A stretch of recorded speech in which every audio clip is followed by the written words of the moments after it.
Ciao ragazzi, è un po' di tempo che non ci si vede, ma oggi vogliamo portarvi insieme a noi a visitare il parco archeologico della Neapolis di Siracusa. Vi inizio a raccontare la sua storia e vi auguro una buona visione.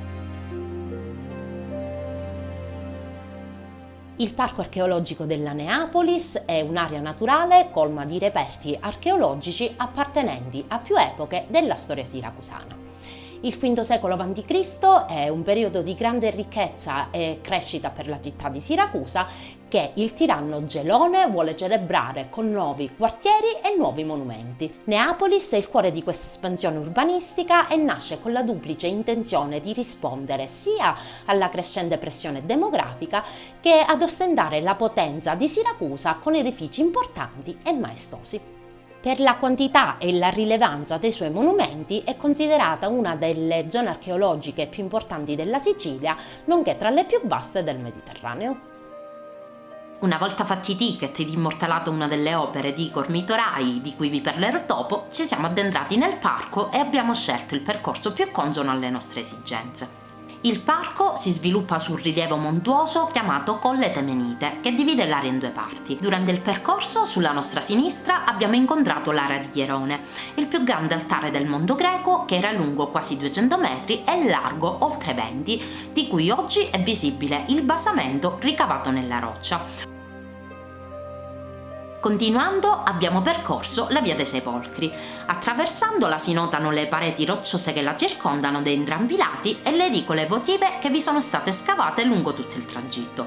È lunga 150 metri e conduce in cima al monte Temenite. Poi ci siamo diretti verso il teatro greco, meravigliosamente scolpito nella roccia e incorniciato da un panorama mozzafiato. È uno tra i più importanti del mondo antico. La cava aveva un diametro di 138,60 metri e in origine aveva 67 ordini di gradini. Dove si trova la grotta del Ninfeo, una fontana monumentale in cui da una nicchia si riversa l'acqua proveniente da un grande acquedotto di epoca greca. Si pensa fosse l'antica sede del Museion, il santuario delle muse, sede della corporazione degli artisti dove gli attori si riunivano prima di scendere nel teatro. La grotta presenta un soffitto a volta e al suo interno si trova una vasca di forma rettangolare, nella quale si raccoglie l'acqua che scorre a cascata da una cavità posta nel fondo della parete rocciosa.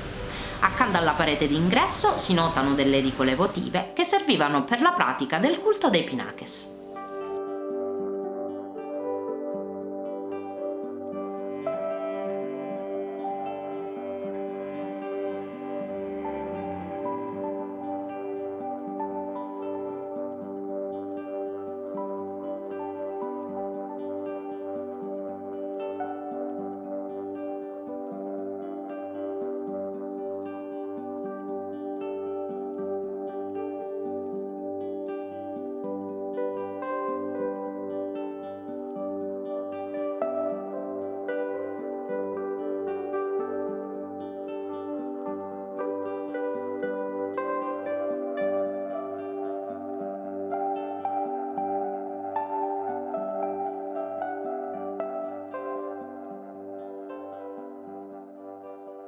Successivamente ci siamo incamminati verso l'Anatomia del Paradiso, è la più grande scenografica delle anatomie presenti nella Neapolis, dalla quale in età antica si estraeva la pietra calcarea e che incanta con la sua lussureggiante vegetazione di capperi, cedri, arance e fichi d'India.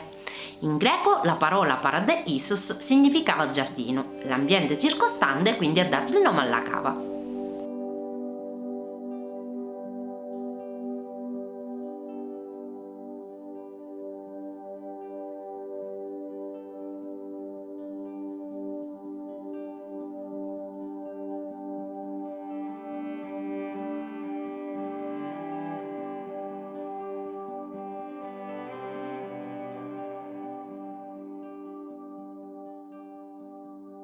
Accanto all'Anatomia del Paradiso vi è la Grotta dei Cordari, un'altra cavità artificiale.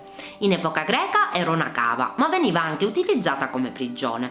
Prende il suo nome dall'attività dei fabbricatori di corde artigianali, all'opera già dall'epoca medievale e fino alla seconda metà del Novecento. Le condizioni di umidità all'interno della grotta garantivano alle corde un elevato valore di elasticità e resistenza.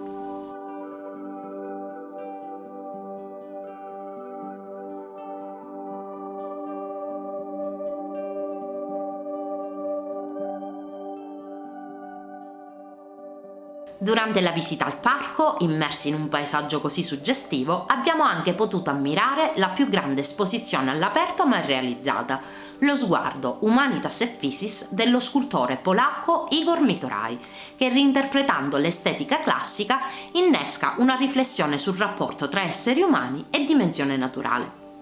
Le monumentali sculture sono 30 e oltre a quelle disseminate per la Neapolis ve n'è una, Icara Grande, posizionata di fronte al mare, accanto al Castello Maniace in Ortigia, e l'altra, Teseo Screpolato, collocata sul versante sud-est dell'Etna, a 2000 metri di quota. La mostra è visitabile dal 26 marzo 2024 al 31 ottobre 2025. Per noi è stata un'esperienza fantastica poterla ammirare, quindi se siete qui in Sicilia in questo lasso di tempo, non esitate a venire a vederla.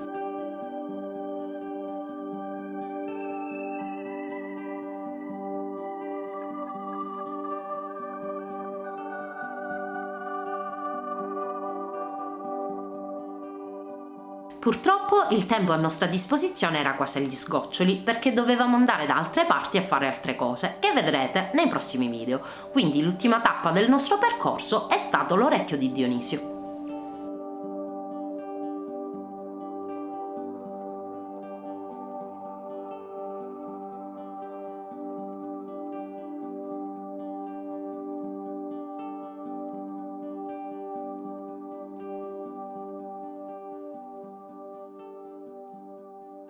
È una grotta artificiale dalla particolare forma ad S ed è scavata nel calcare, alta 23 metri, larga dai 5 agli 11 metri e si sviluppa in profondità per 65 metri. È caratterizzata da un eco eccezionale. Secondo la tradizione, infatti, il tiranno Dionisio fece scavare la grotta dove rinchiudeva i prigionieri e appostandosi all'interno di una cavità superiore ascoltava i loro discorsi.